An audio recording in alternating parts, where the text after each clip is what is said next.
Central Bank of Nigeria, Nigerian banks, licensed money operators and super agents have come together to roll out a 500,000 shared agent network to accelerate financial inclusion in Nigeria. At the unveiling today, the chairman of the body of banks and CEOs, Mr. Herbert Wigwe, stated that this agreement reflects the commitment of the body to aggressively pursue the CBN 2020 financial inclusion target in an integrated way with minimal system risk to the financial system. We want to warn. With an estimate of over 2 billion working-age adults and more than half of the world's total adult population believed to be without a bank account, financial inclusion becomes necessary. This therefore means that it will enforce. That's the reason why the Central Bank of Nigeria, Nigerian banks, licensed money operators and super agents have agreed to fund the expansion of a shared agent network to deepen financial inclusion in Nigeria.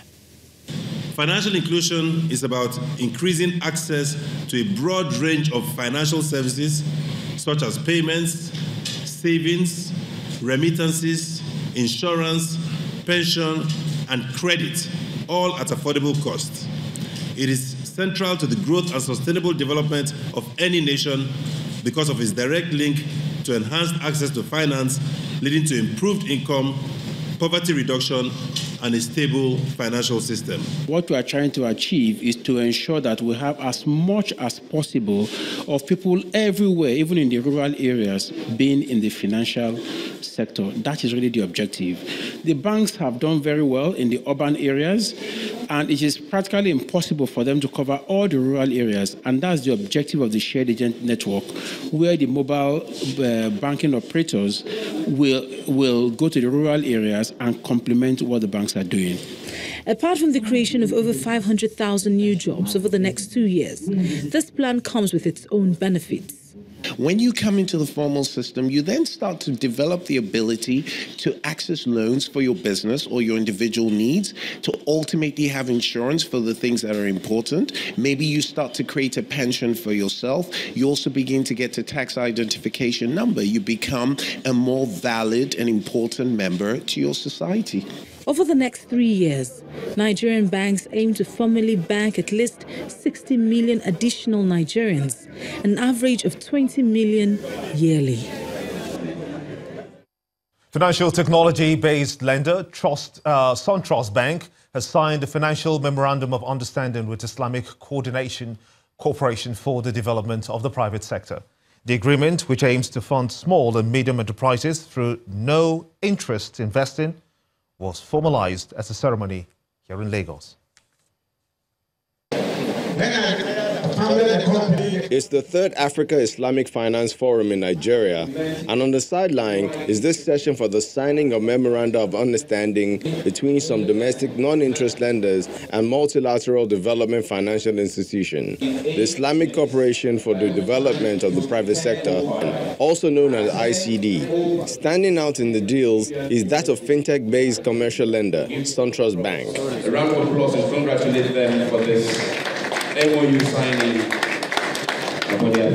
According to the terms of the MOU, SunTrust Bank stands to benefit $10 million from the deal, one that the chief executive, Mr. Mohammed Jibrin, sees as supportive for SMEs without accumulated interest. We have been in discussion with the ICD, the Islamic Corporation for the Development of the Private Sector, to ensure that we get additional line of finance to be able to support micro and small medium enterprises, to support individual businesses, and also to support retail customers, particularly the farmers who do not have access to finance ordinarily from the commercial banks. So that informed the decision why we should go to ICD and ensure that we get those access to financing. The ICD Regional Director explains that the deal represents its institution's interest in Africa's infrastructure and small-scale enterprises. Islamic finance is based on risk sharing, and in Islamic finance, there is basically the depositor and banks share the risk. And this comes handy at times of economic crisis or downturns, and increases the resilience of the financial sectors.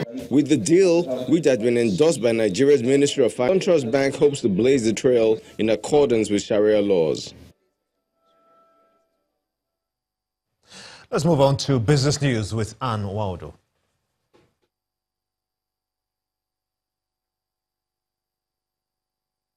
You first. First Bank.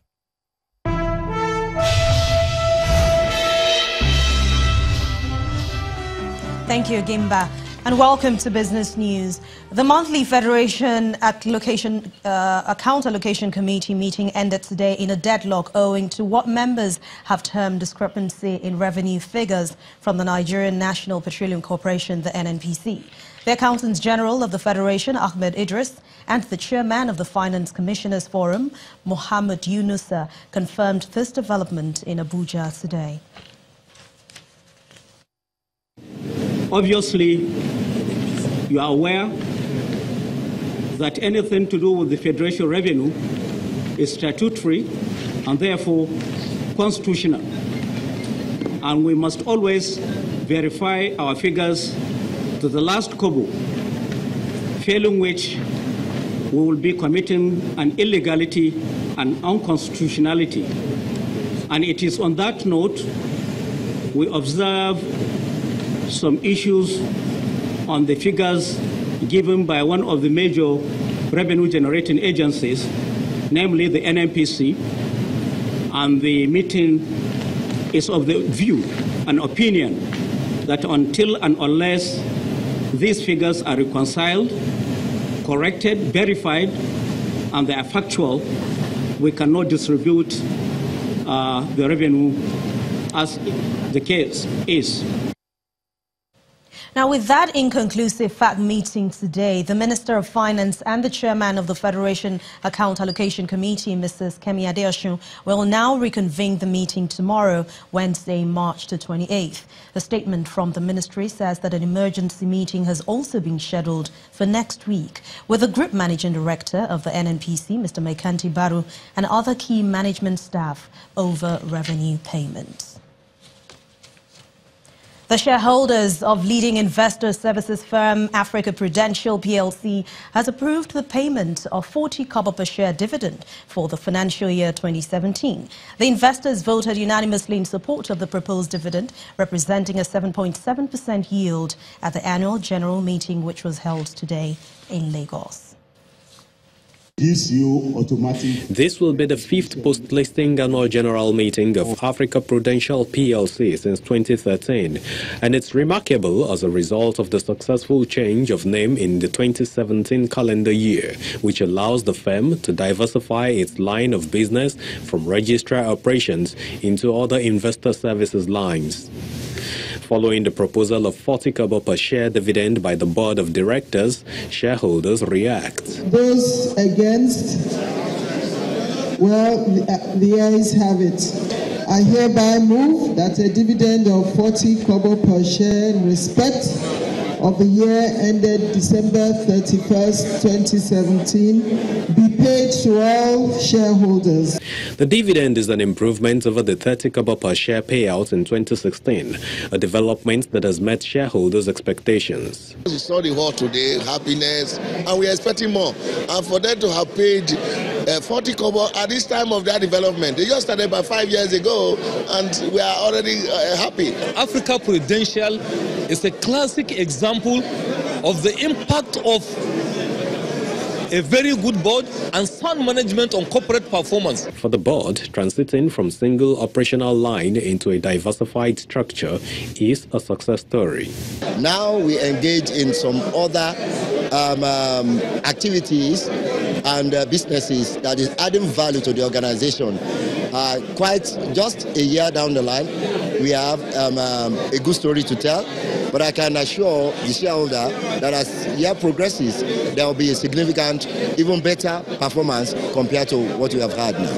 Africa Prudential has blazed the trail by the introduction of e-accreditation, by which you do not have to arrive on that day and queue for a long time. You can get yourself accredited before the day, and this has made our AGM go smoothly. Ranked as topmost in share registration and other investor services, Africa Prudential PLC looks to transform the continent through innovative investor relations in the near future. Bearish sentiments have continued to dominate the local stock market after an impressive performance of the Cement Company of Nigeria's full year 2017 results. For details of this, let's join Layo Adegoke.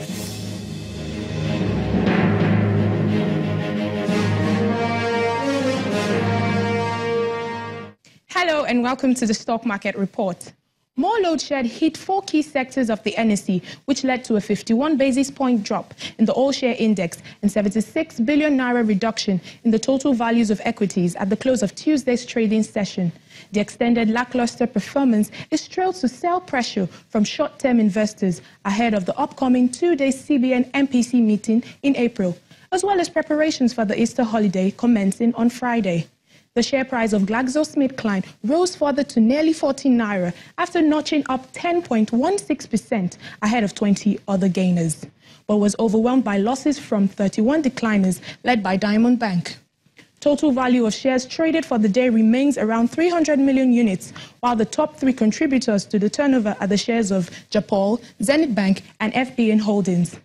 And that's the Stock Market Report. I am Layo Adegoke.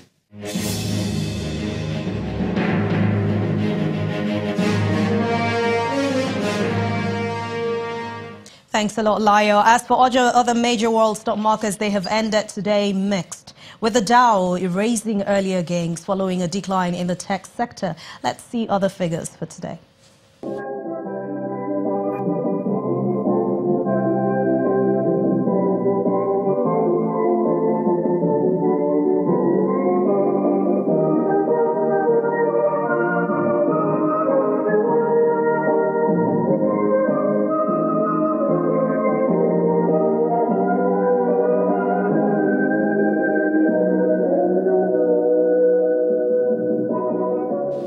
With those figures, we end business news for tonight. Thank you for watching. It's back to you, Gimba.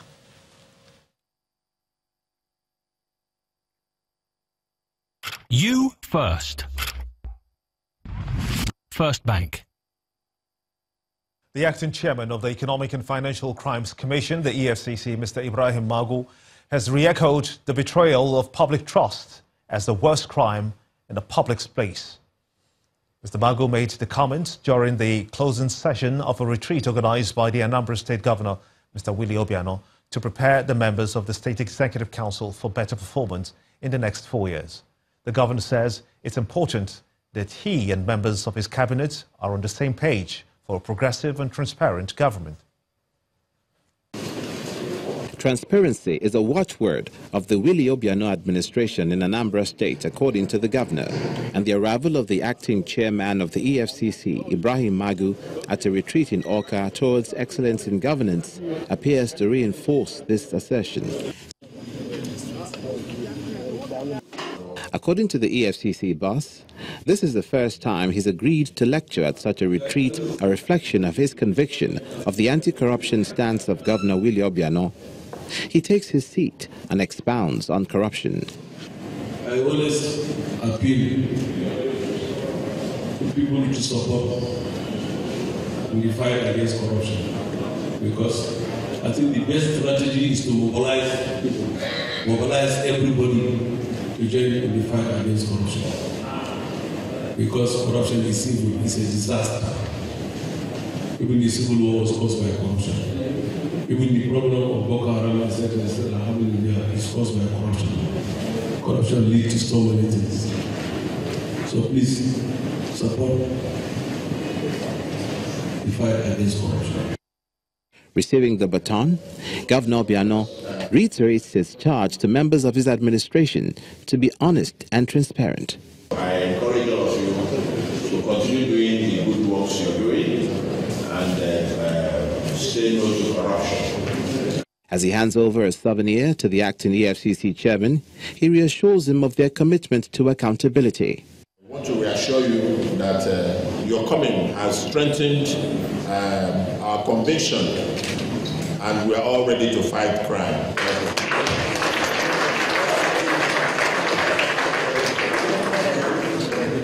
For the participants, the retreat is a step in the right direction. is a big signal to us that the governor mean business. And for that, everybody that is serving in this administration must be upright. We are taking away a reminder that you are holding the office in trust for the public good. In another development, the governor swears in 19 commissioners and 11 special advisors, while the outgone commissioners and special advisors who did not make it to the second term are graciously sent forth, as the governor issues them with certificates and medals of merit with their severance allowance packages. Still ahead on the news at 10, Nigeria loses 2-0 to Serbia in a friendly match in England. Join us.